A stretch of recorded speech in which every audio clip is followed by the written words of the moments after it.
Hello and welcome to Rolling with Reviews. I'm Will, and with me as always is Observation Station herself, Sarah. And today we're doing a review of Starry Night Sky. Now if you want to see a two-player perspective and accessibility for this game, check out Rolling with Two, Starry Night Sky. Sarah, tell us a bit about this game. All right. In this game of celestial discovery, you'll explore the night sky with your trusty telescope. Each turn, you move your telescope to locate new stars and map them onto constellations. As the constellations are fully mapped, it's easier to move to new places in the sky. Players earn points for stars placed, completing exploration goals, and finishing the constellations in their endgame miss. The player with the most points at the end of the game wins. All right, Will, so why did we get this? So we were helping Emma Larkins, the designer of this game, playtest a different game, Abandon All Artichokes, the expansion, and she wanted to compensate us. So she offered this game, and we're like, Sure. Yeah, we'll give it a shot. So that's why we got it. And that's why we're here. And that's why we're here. All right, so what do we like about the game? This packaging is slick. Yeah, the quality of the components is really nice. Yeah, you got real beefy little telescopes. You got a plastic insert that looks top-notch. Everything fits nicely. Good board. The stars are even fun to even play around with. Top scores on components. Yes, agreed. And also, we really like the very interesting positive player interaction. Yeah, this is one of those things that as you do stuff, whatever you do helps everybody. Yes. So it's a very nice positive player interaction. You can't sabotage anyone for doing stuff in this game. Right. So when you complete a constellation, you now have made that spot a free movement. You also could have potentially finished someone else's endgame scoring. So everyone gets myth cards too, and they show 2 constellations that need to be completed by the end of the game. However, you don't have to complete them. They just need to be done. And so someone else in the table could do it for you. Yeah, even if you partially complete a constellation, well, that gives an opportunity for someone to come in, drop some stars, which gives them points, and take essentially another turn. Yes, because if you move on to a constellation that's already been started, so it's already been discovered but hasn't been finished, you can finish it, but then move again and put more stars, hopefully discovering a new one. Now you can only do this once, so if you go from one partially explored to another partially explored, that's it, you stop there. Yes. But it does allow for more movement. So even not finishing a constellation still helps other people. Yeah. So it all boils down to a path building or route building game that's very different. It feels fresh. Yeah, I kept thinking this is kind of close, not really, but kind of reminded me of Ticket to Ride, because in that game you get goals on, you need these 2 locations connected, by a route. But in that game, it has to be your trains, and they actually have to be connected. But here, you don't really care that the connection points in between, but you need that for movement, and nobody owns anything. Yes. So it's like route building that's not route building. So it is really interesting that way. Yeah. Yeah, it's just like you said, it's fresh, but it's not overly complicated. Right. I'd say the rules were so simple that I think we were like second guessing ourselves. I know. Like, okay, there's got to be more to this. No, it's as straightforward as it is. So we were actually making it harder for ourselves because we had preconceived notions of, well, I don't get an extra movement because I didn't finish this thing. It's like, no, it doesn't say that. Yeah. It just says as long as you go somewhere and put a star down and the thing was already discovered, you do get one extra move for that turn. Oh, and we kept getting tripped up that you get points for discovering a star, a constellation, not completing it. And that is so different from other games where you usually get points for completing something, not just starting it. Yes. So that was different. But I think that covers everything that we like. So moving on to what we don't like, and this is unfortunately an experience that happens more likely in a 2-player game, and that is the interaction between players is lower, and so one person can really have a poor experience well, I'll just say it out loud, me, because my brain is very linear. And so when I looked at my two the myth cards, and I saw the 4 constellations that I needed to complete, at the very beginning of the game, I planned out my route. Okay, I need to move here, I need to move there, I need to move there, I need to move there. And I planned out my whole game before the very first turn. And because of the low player interaction, I did that. But it was boring because Will never came in and completed any of the parts of the route that I had planned out for myself. So I was helping him. Yes. Incredibly helping him. But he never helped me because he went off in a different direction to try to do something else for his myth card. I ended up helping complete at least 1 or 2. Two of my constellations. Right. So I only had to do half my game. Yeah. Yeah, basically what I did is I watched where Sarah went, and I decided, okay, I'm going to go to the spot she's not moving towards, because obviously I'm going to have to do that on my own. And as I was doing that, I would watch where she went next to see where I could benefit the most. Right.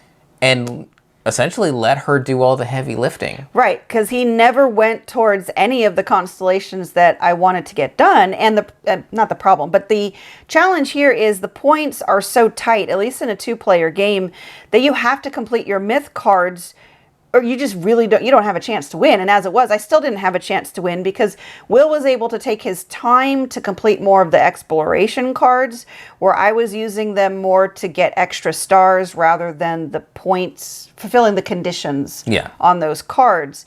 So the whole gameplay felt really flat because I was literally pre-programmed.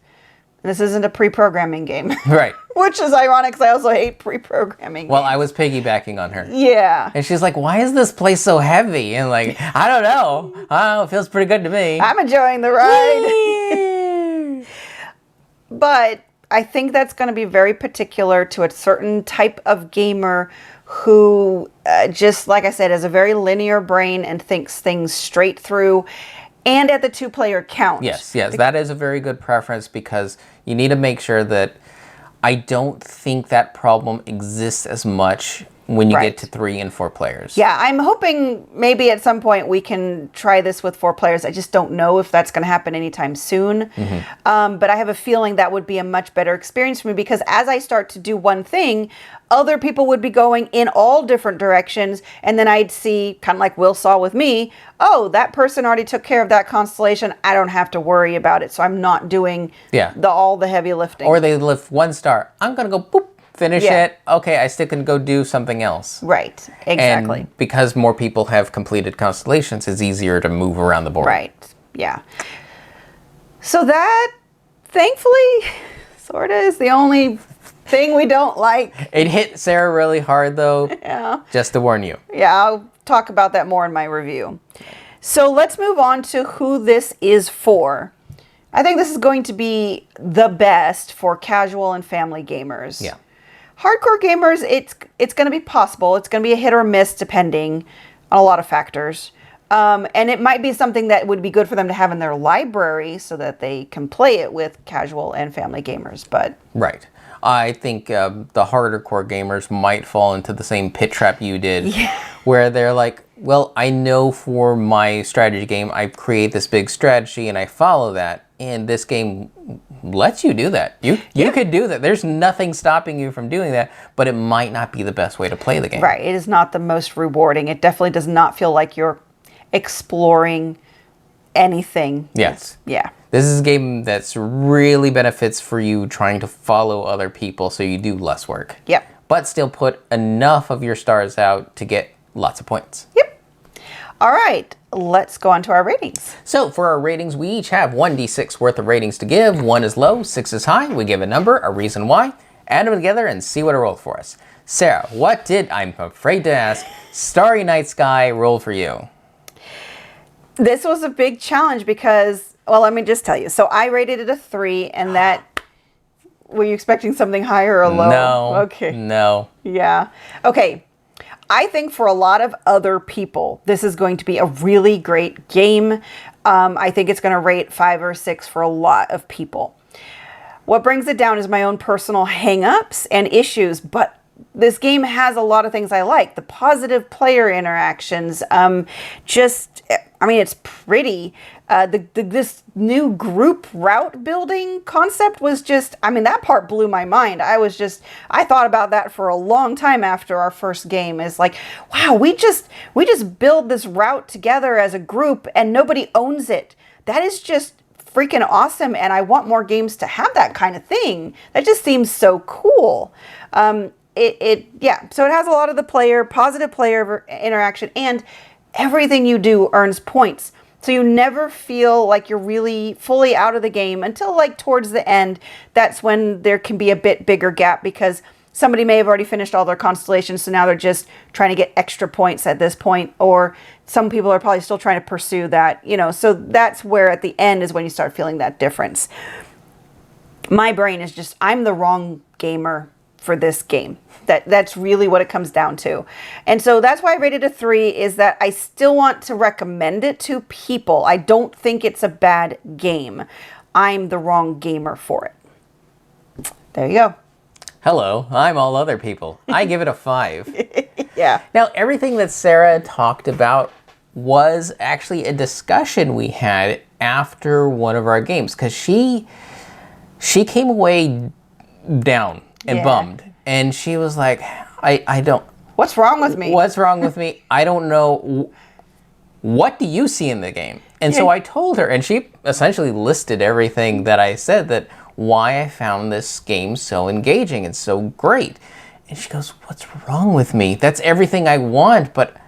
And then I think we came down to the whole concept of the fact that she could plan a non-interactive experience and succeed at that. Yep. And that's not what this game is built for. This game is built for finding opportunities when other players make moves.